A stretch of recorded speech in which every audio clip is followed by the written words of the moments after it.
तो अब हम आगे बताते हैं कि किस तरीके से एक एटम दूसरे एटम के साथ में क्रिया करता है। देखो बच्चों, इससे पहले जो मैं बताने जाऊँ उससे पहले आपको एक चीज बहुत अच्छे से आनी चाहिए कि हम इलेक्ट्रॉनिक कॉन्फ़िगरेशन किसी भी एटम का लिखते कैसे हैं। तो मैं आपको एक बार और बता देता हूँ कि किस तरीके से इलेक्ट्रॉनिक कॉन्फ़िगरेशन लिखते हैं। तो देखो बच्चों, ये मैंने आपको 2 वीडियो में बताया था, ये के, ये एड, ये एम और ये एड। पहले तो आप है ना किसी भी इलेक्ट्रॉनिक कॉन्फ़िगरेशन को लिखने के लिए इस क्रम पर लिखना बहुत जरूरी है। ये 1 होता है, ये 2 होता है, ये 3 होता है और ये 4 होता है। ये क्या होती है बच्चों, ये ऑर्बिट होती है। ठीक है। अब इस सब ऑर्बिट के अंदर ऑर्बिट के अंदर सब ऑर्बिट क्या होती है, इसके अंदर एस होती है। ठीक है। इसके अंदर एस और पी होती है, इसके अंदर एस पी डी और इसके अंदर एस पी डी एफ। ठीक है। ये सब मैं आपको बता चुका हूं, लेकिन मैं दोबारा बता रहा हूं। तो देखो, के ऑर्बिट को कौन इंडिकेट कर रहा है, 1। एल को कौन इंडिकेट कर रहा है, 2। तो इसके लिए भी 2 आएगा। 3, इसके लिए भी 3, इसके लिए भी 3 और इसके लिए भी 3, इसके लिए भी 4, इसके लिए भी 4, इसके लिए भी 4 और इसके लिए भी 4। ठीक है। बहुत ही सिंपल है। एस में कितने इलेक्ट्रॉन आते हैं, 2। कितने आते हैं, 2। पी में कितने आते हैं, 6। एस में कितने आते हैं, 2। पी में कितने आते हैं, 6। डी में कितने आते हैं, 10। एस में कितने आते हैं, 2। पी में कितने आते हैं, 6। डी में कितने आते हैं, 10। एफ में कितने आते हैं, 14। ओके। तो ये हमने डिस्ट्रीब्यूशन कर दिया। किसका डिस्ट्रीब्यूशन कर दिया बच्चों, हमने सब ऑर्बिट के अंदर इलेक्ट्रॉनों का डिस्ट्रीब्यूशन कर दिया। अब टोटल ऑर्बिट के अंदर कितने इलेक्ट्रॉन है, 2। ठीक है। एल के अंदर कितने हैं, 2 और 6 कितने हो गए, 8। इसके अंदर कितने हैं, 2, 6 और 10, 18। और ये कितने हो गए, 32। ठीक है। तो इससे हम आइडेंटिफाई करेंगे कि ऑक्टेव, जो लुईस पॉइंसन ने जो ऑक्टेव अष्टक नियम दिया था, वो किस तरीके से वेरीफाई होता है। ठीक है। कब वो इलेक्ट्रॉन लेगा और कब वो इलेक्ट्रॉन देगा। सबसे मेन इंपॉर्टेंट बात मैंने क्या बोला कि वो अपने एक्सटर्नल एटम जो है अपनी एक्सटर्नल ऑर्बिट में 8 इलेक्ट्रॉन पूरा करने के लिए या तो इलेक्ट्रॉन देता है या फिर इलेक्ट्रॉन लेता है। जो ये लेना, लूजिंग और गेनिंग का जो आपस में कॉम्बिनेशन होता है, ये सिर्फ और सिर्फ किसके अंदर पाया जाता है, आयोनिक बॉन्ड के अंदर पाया जाता है। पहले आपको ये समझना चाहिए आयोनिक बॉन्ड क्या होता है, कि आयोनिक बॉन्ड वो बॉन्ड होता है जिसमें 2 एटम आपस में जब रिएक्शंस करते हैं तो एक तो देता है और एक लेता है। आपको मालूम है, जो इलेक्ट्रॉन देता है उस पर पॉजिटिव आयन आ जाता है और जो लेता है उस पर कौन सा आयन आ जाता है, नेगेटिव। क्यों आ जाता है, क्योंकि ये हम अच्छे से जानते हैं, वी नो दैट, कि एटॉमिक जो नंबर होता है किसी भी एटम का, वो उसके इलेक्ट्रॉनों की संख्या को बताता है या फिर प्रोटॉनों की संख्या को बताता है। लेकिन प्रोटॉन कहाँ पाए जाते हैं, प्रोटॉन पाए जाते हैं एटम के न्यूक्लियस के अंदर। तो हमेशा ऑलवेज जो ट्रांसमिशन या कहते हैं गेनिंग और लूजिंग जो होगी, वो किस किस के बीच में होगी, इलेक्ट्रॉनों के बीच में होगी। इसमें कोई भी प्रोटॉन जो है अपना आदान प्रदान नहीं करता। क्यों, क्योंकि वो कहां होता है, न्यूक्लियस के अंदर होता है बच्चों। ओके। तो देखिए बच्चों, एटॉमिक नंबर का याद होना बहुत जरूरी है। तो सबसे पहले हमें बताना है कि हाउ रिएक्ट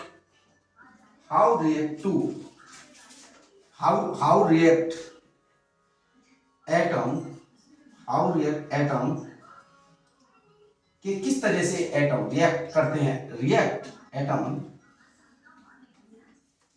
तो देखिए, क्लोरीन है, यहां 17 लिख दिया मैंने, और एक है सोडियम। ठीक है। सोडियम कितना है, 11। अब ये हमें कैसे पता पड़ेगा कौन देगा कौन लेगा। तो सबसे पहले हमें ये पता करना है कि एक्सटर्नल ऑर्बिट के अंदर कितने इलेक्ट्रॉन हैं। तो क्लोरीन को पहले हम किस फॉर्म में लिखेंगे, इस वाली फॉर्म में लिखेंगे। सबसे पहले यहाँ क्या आएगा, 2 आएगा। यहाँ क्या आएगा, 8 आएगा। 2 और 8 कितने हो गए, 7। ठीक है। क्लोरीन का 17 है। ये क्या है, ये एटॉमिक नंबर है। ओके, ये एटॉमिक नंबर है। ठीक है। तो 17 प्रोटॉन हो गए और 17 इलेक्ट्रॉन हो गए। तो कितने बचे बच्चों, 7। ठीक है। इसका कितना है, 11। इसमें कितने हो गए, 2। इसमें कितने हो गए, 8। इसमें कितने हो गए, 1। ओके। अब आप देख सकते हैं, बहुत इजी है। अब देख सकते हैं कि अगर इसको एक इलेक्ट्रॉन ले ले, एक इलेक्ट्रॉन ले ले, तो इसकी एक्सटर्नल ऑर्बिट में कितने इलेक्ट्रॉन आ जाएंगे, कितने इलेक्ट्रॉन हो जाएंगे, 8 इलेक्ट्रॉन हो जाएंगे। तो इसका मतलब क्लोरीन एक इलेक्ट्रॉन लेके क्या बनाता है, क्लोरीन -1 आता है। तो ये आयन में कन्वर्ट हो गया। क्यों? अच्छा ये माइनस क्यों आया? तो इलेक्ट्रॉन क्या होते हैं बच्चों? इलेक्ट्रॉन होते हैं नेगेटिव। ठीक है, जब एक इलेक्ट्रॉन ले लिया तो उस समय इलेक्ट्रॉनों की संख्या कितनी होगी? 17 से 18 हो गई, लेकिन प्रोटॉन कितने हैं? 17 हैं। तो प्रोटॉन कहां पर होता है? न्यूक्लियस के अंदर होता है, इसीलिए इसमें कौन सा चार्ज आ गया बच्चों? Negative charge. अब इसको देखते हैं, अगर ये इलेक्ट्रॉन दे देता है, लूज कर देता है, ठीक है, तो इसके में कितने रह जाएंगे? 8। इसका मतलब ये हुआ कि सोडियम ने अपना एक इलेक्ट्रॉन लूज कर दिया, तो इसमें क्या आ जाएगा? Na+ आ जाएगा। क्यों आ जाएगा? क्योंकि इस समय 11 इलेक्ट्रॉन है और 11 ही प्रोटॉन है, और जब ये एक इलेक्ट्रॉन दे देता है, जब ये एक इलेक्ट्रॉन दे देता है तो दैट टाइम क्या हो जाएगा? एक इलेक्ट्रॉन की कमी होने से 11 प्रोटॉन रह जाएंगे और 10 इलेक्ट्रॉन रह जाएंगे। तो प्रोटॉन क्या होती है? पॉजिटिव, इलेक्ट्रॉन कैसे होते हैं? नेगेटिव। तो +11 में से -10 जाएंगे तो क्या बचेगा? +1। तो समझ में आ गया होगा क्लोरीन -1 क्यों आया और Na+1 क्यों आया? इलेक्ट्रॉन को देने या फिर लेने के बाद। तो सबसे पहले जो मेन इंपॉर्टेंट चीज है कि आपको पहले तो KLMN आना चाहिए, बिल्कुल आना चाहिए। अगर ये नहीं आएगा तो आप इस तरह से नहीं लिख सकते। ये मैंने अपने पुराने वीडियो में आप देख सकते हैं, मेरे उसमें जाके। ठीक है, आपको ये मालूम होना चाहिए कि किस ऑर्बिट के अंदर कितने इलेक्ट्रॉन होते हैं। 2, 8, 18, 32 का कॉम्बिनेशन होता है। तो सबसे पहले हमें ऐसे लिखना बहुत जरूरी है। जब आप ऐसे लिखोगे तो एकदम क्लियर फाइल हो जाएगा। नहीं लिख पाओगे तो बच्चों में बहुत दिक्कत हो जाएगी। क्यों? क्योंकि फिर आप है ना रिएक्शंस को अपने हाथों से नहीं बना पाओगे, रटोगे आप। तो हमें यहाँ रटना नहीं है, हमें यहाँ समझना है। तो सीधी क्या हुआ? यहाँ पर Na इससे क्रिया करी तो क्या बना दिया? सोडियम क्लोराइड बना दिया। ठीक है, +1 -1 क्या हो जाता है? 0 हो जाता है, इसीलिए NaCl बन गया, सोडियम क्लोराइड। कैसे बन गया? क्योंकि इसमें +1 चार्ज होता है, इसमें कौन सा चार्ज होता है? -1 चार्ज होता है। तो ये दोनों आपस में क्या हो जाते हैं? न्यूट्रल हो जाते हैं। कहने का मतलब एक सोडियम एक क्लोरीन के साथ में क्या करेगा? रिएक्शंस करेगा। तो how react atom in a chemical equation? तो आपको समझ में आ गया होगा कि केमिकल रिएक्शंस के अंदर जो एटम है वो किस तरीके से रिएक्ट करता है। ठीक है, कंप्लीट क्या आएगा? कंप्लीट देयर ऑक्टेल, अपने ऑक्टेल को कंप्लीट करने के लिए। ठीक, तो ये बहुत ही सिंपल है ना, और इसको अच्छे से समझोगे। बहुत सारे एग्जांपल्स मैं आपको बताऊंगा। अब चलो एक एग्जांपल और ले लेते हैं। जैसे मान लीजिए ये तो हमने NaCl का ले लिया, अब हम ले लेते हैं Mg कितना होता है बच्चों? Mg का इलेक्ट्रॉनिक चलो एटॉमिक नंबर कितना होता है? 12। तो एटॉमिक नंबर कितना हो गया? 12 तो 2, 8, 2 लिख लिया मैंने इस फॉर्म में। Cl का इतना ही देता 17। कहने का मतलब कितना हो गया? 2, 8, 7। Cl को कितने इलेक्ट्रॉन चाहिए? 1 इलेक्ट्रॉन चाहिए। क्यों? क्योंकि 7 है। ठीक है, लेकिन Mg कितने इलेक्ट्रॉन देगा? 2। लेकिन क्लोरीन कितने हैं बच्चों? यहाँ पर क्लोरीन मात्र 1 है, लेकिन इलेक्ट्रॉन देगा कितने? 2। इसका मतलब यह है कि क्लोरीन के 2 एटम का होना जरूरी है। तो इसका मतलब ये हुआ, इस रिएक्शन को हम कैसे लिखेंगे? Mg 1 इलेक्ट्रॉन तो ये रहा, ठीक है, और क्लोरीन हमने यहां लिख दिया 1, 2, 3, 4, 5, 6 और 1, 7। 1, 2, 3, 4, 5 और 1, 7। ठीक है, देख रहे होंगे। ये डॉट मैंने क्यों लगाया? जैसे कि आपको समझ में आ जाए, क्योंकि इसकी एक्सटर्नल ऑर्बिट में कितने इलेक्ट्रॉन है? 7 इलेक्ट्रॉन। इसमें कितने हैं? 2 हैं। 2 देगा ये, किसको देगा? क्लोरीन। क्यों देगा? 2 देने के बाद में 8 इलेक्ट्रॉन रह जाएंगे, और 1 लेने के बाद में इसके 8 इलेक्ट्रॉन हो जाएंगे।